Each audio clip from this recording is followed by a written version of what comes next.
Hola,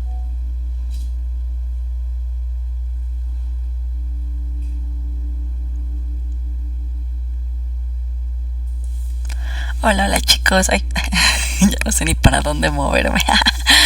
Bienvenidos a otro programa otra programación de lo que es el perfil de Twitch. Y sí, por fin les voy a traer lo de las leyendas poco conocidas en el Zócalo de la Ciudad de México. Por ahí tuve un problemilla un poquito pesado por temas de trabajo. Ya saben que a mí se me carga muchísimo el trabajo cuando justamente ya estoy terminando el año. Ahora sí que a mediados y a finales se me carga muy feo, pero muy muy feo. Entonces pues sí, lógicamente por eso sí dije, ok, Jess, vas a tener que dejar en pausa algunas cosillas, entre ellas el especial, justamente por todo este asunto, ¿no? De que me tenía que poner como más ahora sí que al pendiente de estos asuntos, en específico de los temas de trabajo. Pero bueno, por fortuna ya me pude dar ahorita un tiempo y voy ahorita a hacer el especial de las leyendas poco conocidas de terror. Eso por un lado. Y por el otro, luego voy a terminar. Y yo creo que les voy a grabar, aunque sea un fragmento, una parte de Alice Madness. Porque sí, no les he traído nada de Alice Madness. Ahora sí he estado bien vaga. Pero no, sí les quiero traer, aunque sea un poco, una parte. Digo, no va a ser así súper largo, no va a durar como 1 hora, 2 horas el stream, pero ese sí, por lo menos llegar, por ejemplo, a, no sé, 1 o 2, puntos de control, algo así. O sea, sí traerles algo, ¿no? De que vean que sí estoy avanzando en el juego y no me estoy haciendo mensa. Porque algunos me decían, no, que ya ni estás jugando. No, sí estoy jugando, van a ver que sí. Entonces, para que vean que sí. Justo me pude hacer este tiempo. Entonces, dicho esto, ¿qué les parece si comenzamos con este especial? Leyendas poco conocidas del Zócalo de la Ciudad de México. Si en una de esas ven que estoy viendo hacia acá, hacia enfrente, es que acá enfrente tengo una pantalla justamente donde tengo ahora sí que las leyendas, ahora sí que extraje fragmentos de las leyendas para justamente contarlas y pues también, ¿no? Tener ahora sí que un punto de base a modo de que no andemos perdidos, ¿va? Son 3 historias y comenzamos con una que a mí me dejó un poquito sorprendida. Directamente desde el 1166 en el centro de la Ciudad de México, la Casa de los Ahorcados. Ouch. Suena feo el nombre, sí, pero en efecto esta historia existe y parece ser que no es tan leyenda como algunos pensarían. Bueno, por lo menos como algunos que conocen la historia pensarían, porque por lo que he visto no todos me conocen esa historia. Vamos a empezar. Como les dije, esta historia, ubicada en la calle de Donceles 66, en el centro histórico de la Ciudad de México, nos habla de cierta familia con recursos, cierta familia que poseía una cantidad considerable de dinero. No eran extremadamente ricos, pero tampoco se podía decir que estuvieran viviendo en pobreza, para nada. Eran acomodados. Para los estándares de la época eran acomodados, tenían recursos, vivían en paz. Sin embargo, parecía ser que desde un inicio algo no cuadraba bien dentro de la familia. Pasado cierto tiempo, de repente se suscitó un problema muy fuerte dentro de la casa. El padre de familia, la cabeza, terminó sí, terminó liquidándose por razones desconocidas. Algunos creían que podían ser por cuestiones de honor, por cuestiones de que podían haberle jugado una muy mala pasada en su negocio, o incluso por ahí había versiones que hablan sobre ciertos problemas ya de índole mental. Sea cual sea el motivo, la razón, el padre de familia decidió desuscribirse de la vida. Entonces, ¿qué ocurre?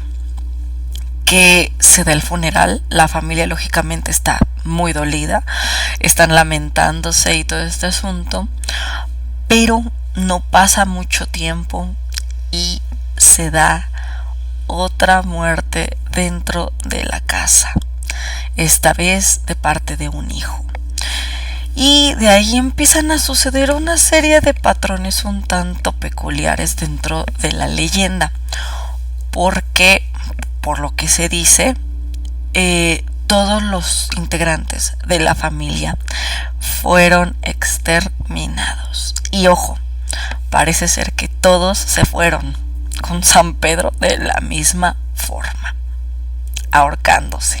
Así es, aplicaron ahora sí que la colgadera de viga. Y la verdad es que conforme ha pasado el tiempo y la leyenda sigue pasándose de generación en generación, sigue transmitiéndose, bueno, se dice que algo podría estar habitando esa casa.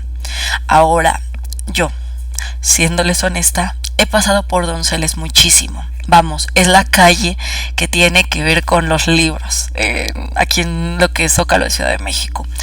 Entonces, para mí es muy fácil pasar por ahí. De hecho, les digo, paso varias veces sin problema. Y sí, la casa no se ve tan bonita como uno esperaría, lógicamente. A pesar de ser Zócalo, hay casas que están muy bien cuidadas y hay otras que definitivamente están en el abandono total. Esta no está como tal en el abandono total, o sea, sí se ve tapiada y todo, pero se nota como que no hay nadie ahí, o por lo menos tal vez alguien fijo. O sea, como que sí se llega a percibir, ¿no? Que por ahí hay cosillas que no están bien cuidadas, que por ejemplo las rejas algunas están medio tiradas, todo esto, ¿no? Entonces, sí, yo esta historia la conocí porque justamente, como les digo, yo no vivo directamente en lo que es el Zócalo, pero estoy literal a un tiro de piedra del Zócalo. Entonces por ahí tengo varios conocidos que sí viven por ahí. Y entre ellos un buen amigo que pues fue quien me contó esta historia, la de la casa de los ahorcados de Donceles 66.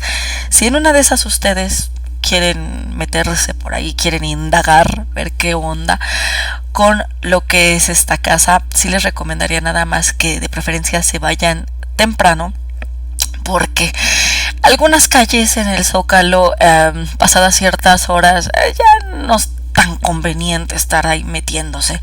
Y el detalle con Donceles no es que sea como tal una calle así que digan ustedes súper mala, no, para nada, pero el inconveniente es que si está rodeada de otras calles que sí como que les deben de tener cierto cuidadillo. Entonces, digo, ustedes sabrán, ¿no?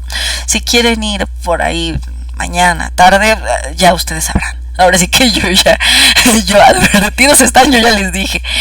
Pero dicho esto, ahí lo tienen. Esta es la primera leyenda que me comentaron. Es la más cortita que me estuvieron contando, pero no es la única. Ahorita voy a pasar a la segunda. Como les digo, las tengo aquí arriba, justamente.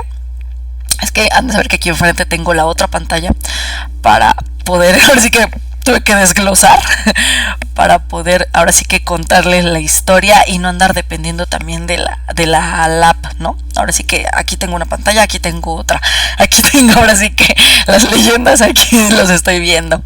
Entonces, si me ven por ahí en una de esas subiendo la vista, una disculpa, pero pues es que sí, necesitaba achicar la otra pantalla y pues la verdad es que esta está más grande para poder leer y yo soy gatona. Sí, necesito pantallas grandes para este punto. En fin. Uy, la segunda leyenda. Esta puede que sí la hayan escuchado. Por lo menos yo cuando me la comentaron en su momento, sí ya había oído algo al respecto, pero como tal no ubicaba bien en qué calle era y exactamente qué era lo que había pasado. Ya me dijeron, ya lo tengo ahora sí que bien anotado esto. Entonces, ¿qué les parece si nos trasladamos de Donceles 66 a la calle de República del Perú? Seguimos en el Zócalo, recuerden.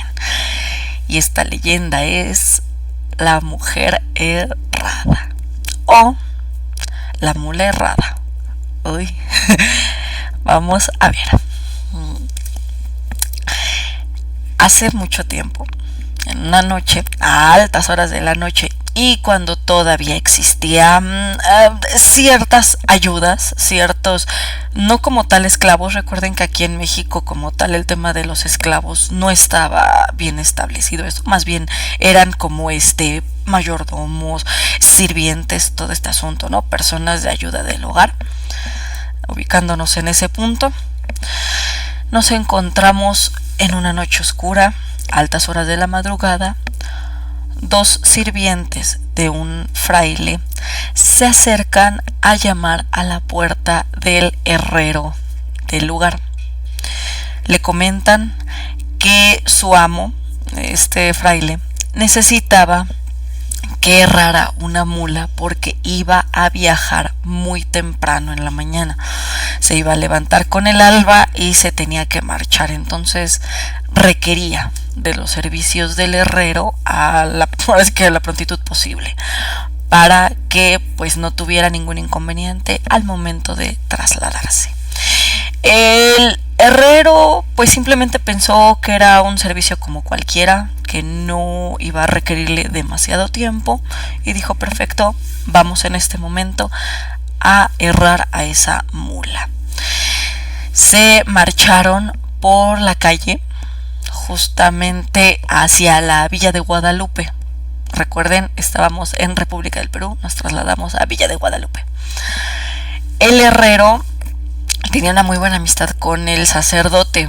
Por lo mismo, al haber ya esa confianza, decía: ok, no tengo mucho inconveniente, sin problemas yo puedo acudir a hacerte el trabajo a deshoras y no me tienes que pagar de más, nada más.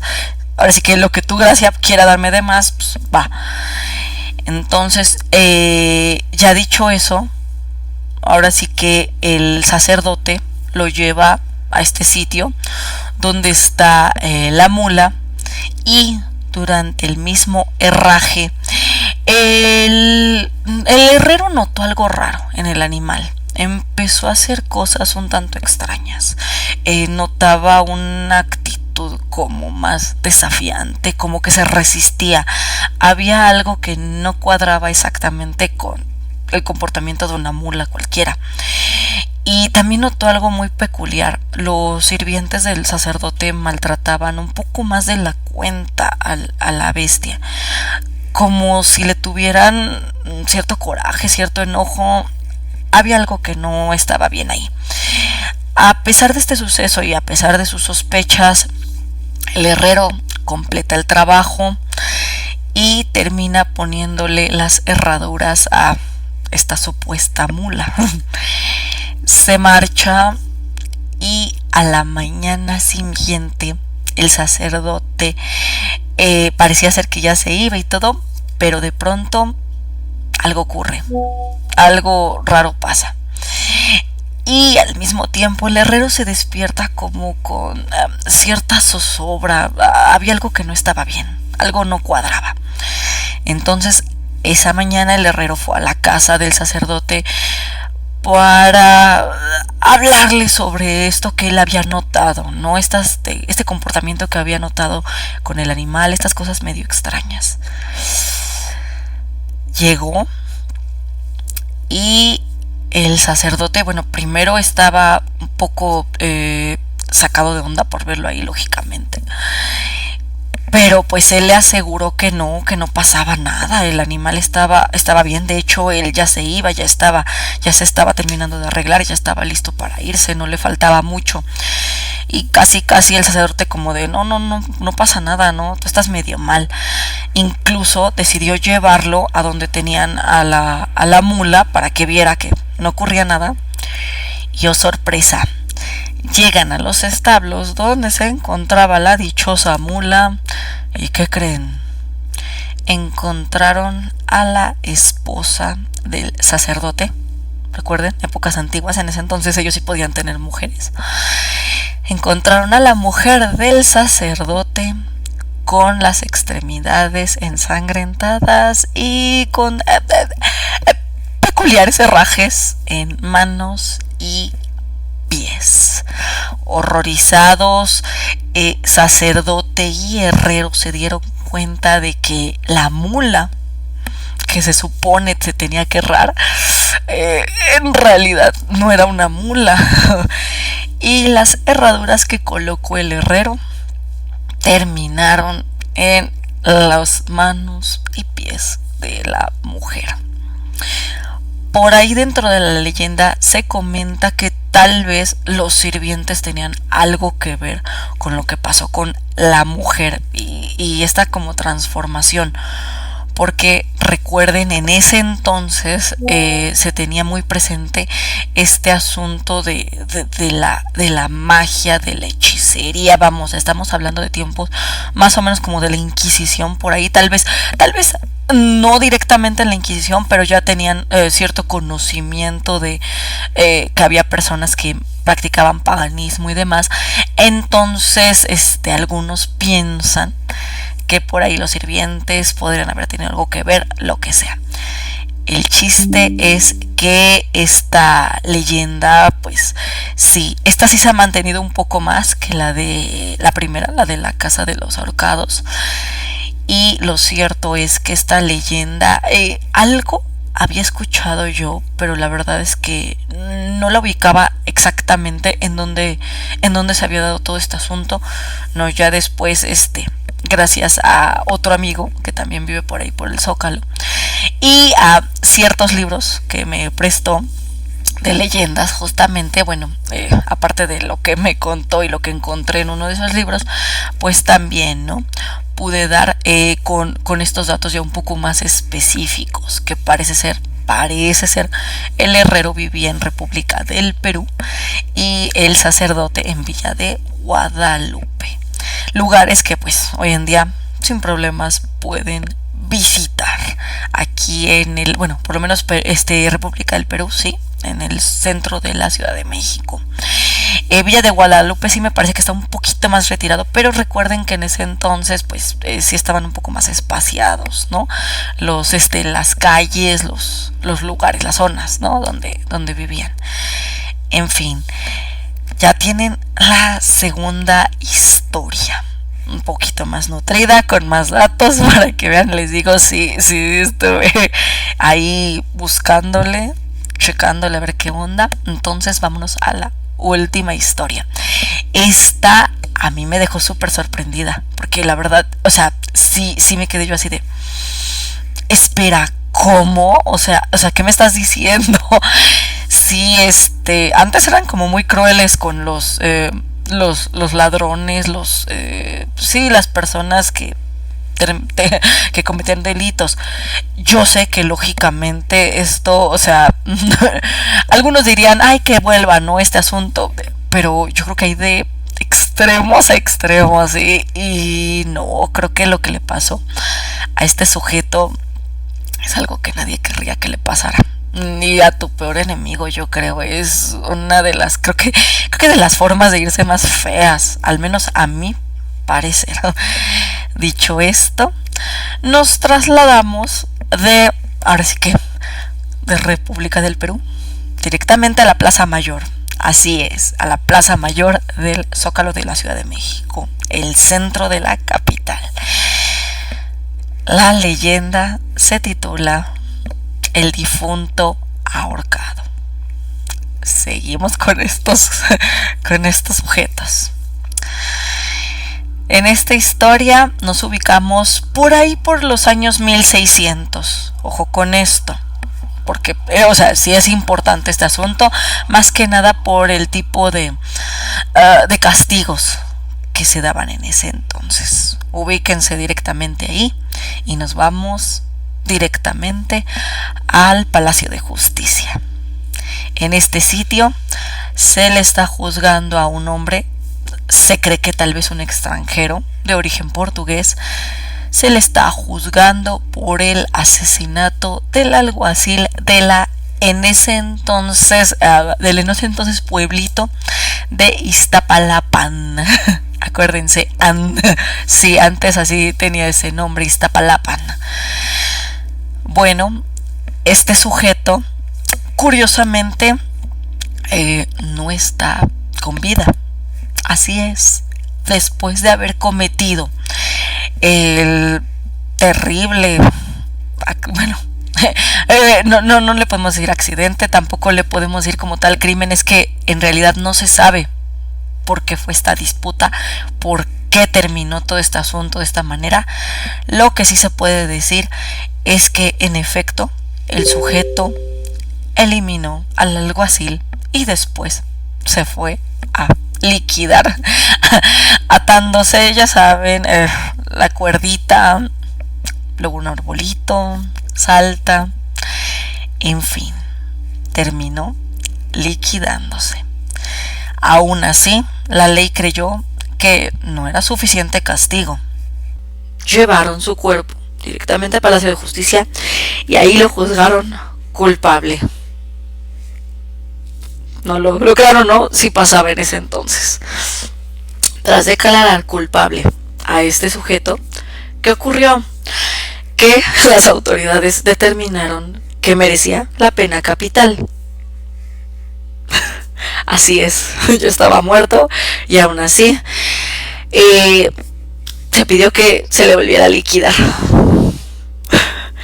Aparte de ello, y esto creo que sí es más cruel, se solicitó que como él había incurrido al pecado del suicidio, no se le podía dar el rito de misericordia mediante la iglesia. No iría al cielo, no nada. Se esperaba que su cadáver y su alma vagaran por la tierra por siempre debido al acto tan atroz que había provocado. Dicho esto, bueno, el ya cadáver fue llevado por una mula hasta la Plaza Mayor y ahí fue colgado por segunda vez. Sí, lo crean o no. La gente, pues ya sabe, ¿no? En el furor del asunto apedreó, empezaron a maldecir y demás. Y algunas personas a lo largo de esta leyenda dejaron constancia de que cuando se le estaba ahorcando a este personaje por segunda vez, un viento muy fuerte azotó todo el lugar, balanceó incluso un poco el cuerpo y pues muchos lo tomaron de muy mala manera. Incluso hubo quienes estaban asegurando que el difunto en realidad no había muerto la primera vez y tal vez tampoco había muerto la segunda vez, porque probablemente ese viento quería decir que había hecho tal vez un pacto con el diablo y que probablemente éste había aceptado su alma. Sí. El chiste es que por todo esto que ocurrió la segunda vez, las autoridades sintieron cierto repelo, cierto temor y decidieron que, o sea, sí, el cadáver sería puesto en exhibición un cierto tiempo, como dictaba la ley, pero que ya después se desharían de él llevándolo a San Lázaro, a lo que hoy se conoce como la zona de San Lázaro. Por ahí corrían ciertas aguas del lago y ahí justamente arrojaron el cadáver, cumpliendo así la tercera muerte de este criminal. ¿Cómo ven este asunto? Algunas personas que viven por ahí por el Zócalo dicen que en noches especialmente fuertes, o sea, con el viento muy fuerte, con tormenta y demás, se pueden llegar a notar ciertas sombras un tanto extrañas en la Plaza Mayor, sobre todo cuando están cayendo los rayos. Por supuesto, muchos creen que todo este asunto de las sombras y demás tiene que ver más que nada por el efecto que provoca la luz del rayo cayendo cierto rato y que ya ven que deja como cierta estela que pues ya después como que se te queda ahí en la retina. Sea lo que sea, algunas personas piensan que en esas noches lo mejor es no pasar por la Plaza Mayor porque podrían ser maldecidos, ¿no? Podría llegar a pasar cosas un tanto raras, un tanto peculiares en este sitio. Entonces, pues ahí lo tienen. 3 historias que tienen que ver con el Zócalo y 3 advertencias que nos dejan estas historias. Entonces, ya sea que ustedes crean en esto, ¿no? Que ustedes piensen que esto pueden llegar a encontrarse con cosas raras, con cosas fuertes, cosas peculiares, como ustedes gusten. De todos modos, yo les dejo una advertencia más, una última. Tengan cuidado. Cuando varias personas les comenten que pasan cosas un tanto extrañas, un tanto raras en ciertos lugares, tengan cuidado, sobre todo si les han dicho que le pasó a tal persona, pero que literal tienen ahí a la persona y la persona lo está asegurando, o las personas lo están asegurando. Ya piénsenselo 2 veces, porque una cosa es una leyenda, o sea, sí, ahorita lo contamos y todo, puede pasar, puede no pasar. Y otra cosa es una historia ya con tintes más urbanos, ¿no? De personas que literal les pueden decir tal cual, me pasó esto, así, así, así, y te lo puedo ahora sí que comentar tal cual, ¿no? Lo que estaba casi casi vistiendo, lo que comí, cómo me pasó y demás. Porque normalmente no es tan descabellada, no es tan descabellada su historia, y normalmente no se están inventando las cosas. Sobre todo fíjense mucho en los ojos. En los ojos se nota mucho el temor. Y si pasó algo que ellos no le pueden dar explicación, normalmente se nota en ciertos gestos. A mí me ha tocado ver personas que literal voltean mucho hacia los lados cuando están contando sus historias, o que los ves y literal están jugando con las manos, pero no las pueden mantener quietas, o les notas cierto temblor en la mano o en el hombro. O sea, se nota. El cuerpo no puede disimular tan fácilmente, o no puede engañar tan fácilmente como la mente. Entonces, en esos casos, mejor no se la jueguen. Tengan cuidado, de verdad. Me he topado con cada historia que si dices, wow, y aún así sobreviviste a esto, qué valiente, de verdad que sí. En fin, dicho esto, hasta aquí llegarían las leyendas de hoy. Espero que les haya gustado. Cuídense, disfrútenlas. Si las quieren oír de nuevo, bueno, ahí se las dejo un rato para que puedan disfrutarlas un poquito más. Y nos estamos viendo. Bueno, ustedes si quieren, yo creo que en unos días, si gustan, pero yo creo que sí, yo en un rato sí voy a grabar un poquito, como les digo, unos 20 minutos, no mucho, para probar el juego, porque ya ven que probé el de Metal Slug 3, ese sí jaló, pero no sé qué estaba pasando con el Alice. Entonces ahorita voy a probar el Alice Madness, a ver si sí está jalando bien en Streamlabs, y si está jalando bien, o sea, sí, les digo unos 10-20 minutos para que puedan ver más o menos por dónde me quedé el juego, para que recuerden, y para que ya ahora sí que a la siguiente transmisión pues ya ubiquen un poco más, ¿no? ¿Qué onda con el tema de Alice y dónde nos quedamos básicamente, que no nos andemos perdiendo? En fin, cuídense y nos estamos viendo en un rato. Adiós.